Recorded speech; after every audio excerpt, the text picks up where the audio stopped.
Hello, this is Sarah Busby, and today I'm interviewing Anna Busby, floor manager from Capital City Runners. So tell me the name of your business Capital City Runners. and where is it located? It's located on Thomasville Road next to Whole Foods in the Miracle Plaza. Awesome. What type of business would you say it is? It's a small business partnership owned by two guys. Both are runners, obviously. And we're just a single location small business. And would you say you're like retail specialty or? Yeah, we're retail, but we're more than just retail. We specialize in running shoes and gait analysis. So we do a little bit more than just sell things. It's actually a custom fit process, providing a bit of expertise and creating an experience for each customer that comes in the door. Okay, very cool. And as I understand it, you are involved in creating a little bit of a nutrition kind of side, I wouldn't say side business, but sort of aspect of the business. Yes. Could you tell me just a little bit about that? Yeah, so I just finished my master's at Florida State University in sports nutrition. And, I have my RD, or registered dietitian credential, and I came on board given, we're a huge presence in the running community and we help a lot of people who are avid runners as well as people getting into running. Nutrition plays a huge part of that. So I'm kind of an expert on board in the nutrition area, as well as a private consult for people who feel like they need a little bit more one-on-one time with someone for their nutrition issues or questions and that kind of thing. I also provide talks and general advice for training groups and certain running-oriented questions that may pop up on a day-to-day basis for people who come into the store. Very cool. Now I'm going to ask you some questions about running your business and your business in general. How did you go about finding a location for your business? Well, we opened across the street next to Red Elephant. I wasn't on board when Nate and Kevin, the original owners, opened the store, but we were there for almost 3 years, and we were just outgrowing our location. It was a good location, but our backroom storage and the actual floor were just too small for what we had become. So when they got word of the new Miracle Plaza being built, and being that it was more of a health-oriented plaza with Whole Foods, Zoe's kind of a healthier Greek cuisine, and a few of the boutiques going in there, it was a little bit more of a community type feel for a shopping plaza. We jumped in on that and opened our location there to kind of be a part of all that. And it's worked out very well for us. Not only do we get a lot of traffic from people going to Whole Foods, but we work really well with the other locations, the other stores that are in the plaza. Very cool. How, what, when, and where do you advertise and promote your business? Okay. Well, word of mouth is our biggest thing. That's how we kind of got where we are now. People come in, they have a great experience, and they tell their friends, and that's really what we bank off of. But aside from that, we have a website. We do some advertising on ESPN radio and NPR for people who listen to those stations. We've done mainly internet advertising and radio, I think. I think we've done one TV commercial, but that's not really our forte. Word of mouth is really what we try to emphasize, and then occasionally we'll shoot out some radio stuff. And do you also do like tabling events? Yes. Or okay. So at we sponsor a lot of local races. We have a very good connection and relationship with the local track club, Gulf Winds Track Club. So we often will have a presence at the local races.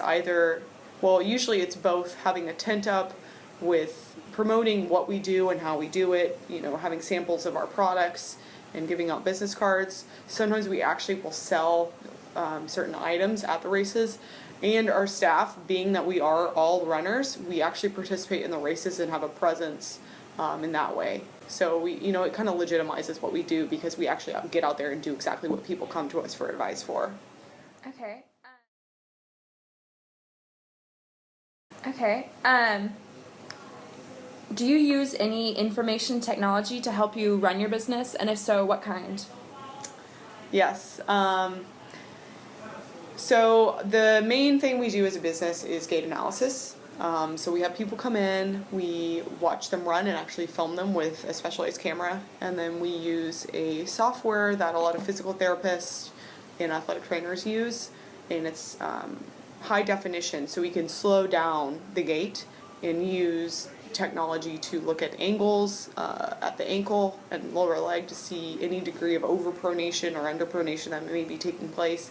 We can film multiple shots of the same customer and look at them side by side to see differences in different shoes. That's really the biggest piece of information technology we use. In addition to that, we have a POS system, or point of sale system.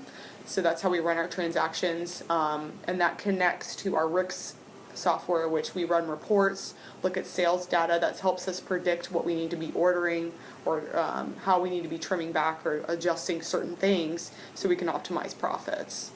Okay, so kind of in that vein, or talking about your employees or the employee side of things, how long do you train your newly hired employees, and do you have any specific program to train them or anything like that? So initially when we hire the people, we go through a process prior to hiring them. So, we'll interview them. Before we even interview them, we look at their resume, and ideally what we'd like to see is someone who has relevant experience to what we do. So whether it's, working in some sort of run specialty retail, or they've had experience running at a collegiate high school or even professional level, that's going to make them more valid as an expert in our department. Once we find someone who we feel like in some dimension qualifies for us to spend time with them and interview them, we'll interview them, and then we try to bring them in for some sort of orientation. Usually it's like a day-long thing. We talk about what we carry, the process, the gait fitting process, other fitting process related to apparel or compression products and that kind of thing. And then beyond that, we may have them shadow for a while, and we kind of monitor their progress and progress them up the chain to being an independent salesperson as we see fit. So if they're learning very quickly and seem to understand the process and do a good job in what we've taught them, we will kind of make them more independent quicker than someone who may not grasp the concepts as quickly. How do you evaluate your employees, and how often do you formally evaluate your employees? So this is a work in progress, being we've only been around 4 years. Previously has not been a set in stone process for that, but we're working on creating an actual written out progress. What we have looked at is their involvement in the things that we do. So if they're getting out and they run local races and make a representation of themselves in the running community, that's huge to us because it makes them relevant as an expert in the running community. In addition to that, we look at sales numbers. What are they selling right? Are they able to fit people properly without a certain amount of returns? Are we getting good reviews from customers about them? Do they seem to be doing a good job? And then monitoring their day-to-day fitting of customers while we're in store. So you can generally kind of get a feel by just watching someone do our whole process, if they're good at it, if they're very service-oriented, if they establish rapport with the customer by just observing. So if we're not seeing that, and you don't see that general passion for helping them and helping them find their passion for running and knowing the technology and the shoes and teaching the customer about it, we're less likely to kind of move them up than someone who obviously shows those qualities. Okay. And then in terms of what you do as the floor manager at Capital City Runners, what are your day-to-day responsibilities? What do you do? Okay. So floor manager, the title pretty much means I'm monitoring the floor to make sure the employees are doing what they're doing and the customers are getting what they need. But that's not all I do. That's just kind of a small segment of what has become my responsibilities. I also, my main segment is apparel and part of accessories. So I run reports and I generate orders based on what we're going to be bringing in the future to try to sell. In addition to that, I'll do at-once orders based on, if we're running low on a certain item, I will order more so we can obviously sell more. I'm also responsible for certain training of staff. I do schedules for the staff, help with staff meetings and trainings on products and other relevant issues. I do a lot of relations with sponsorships.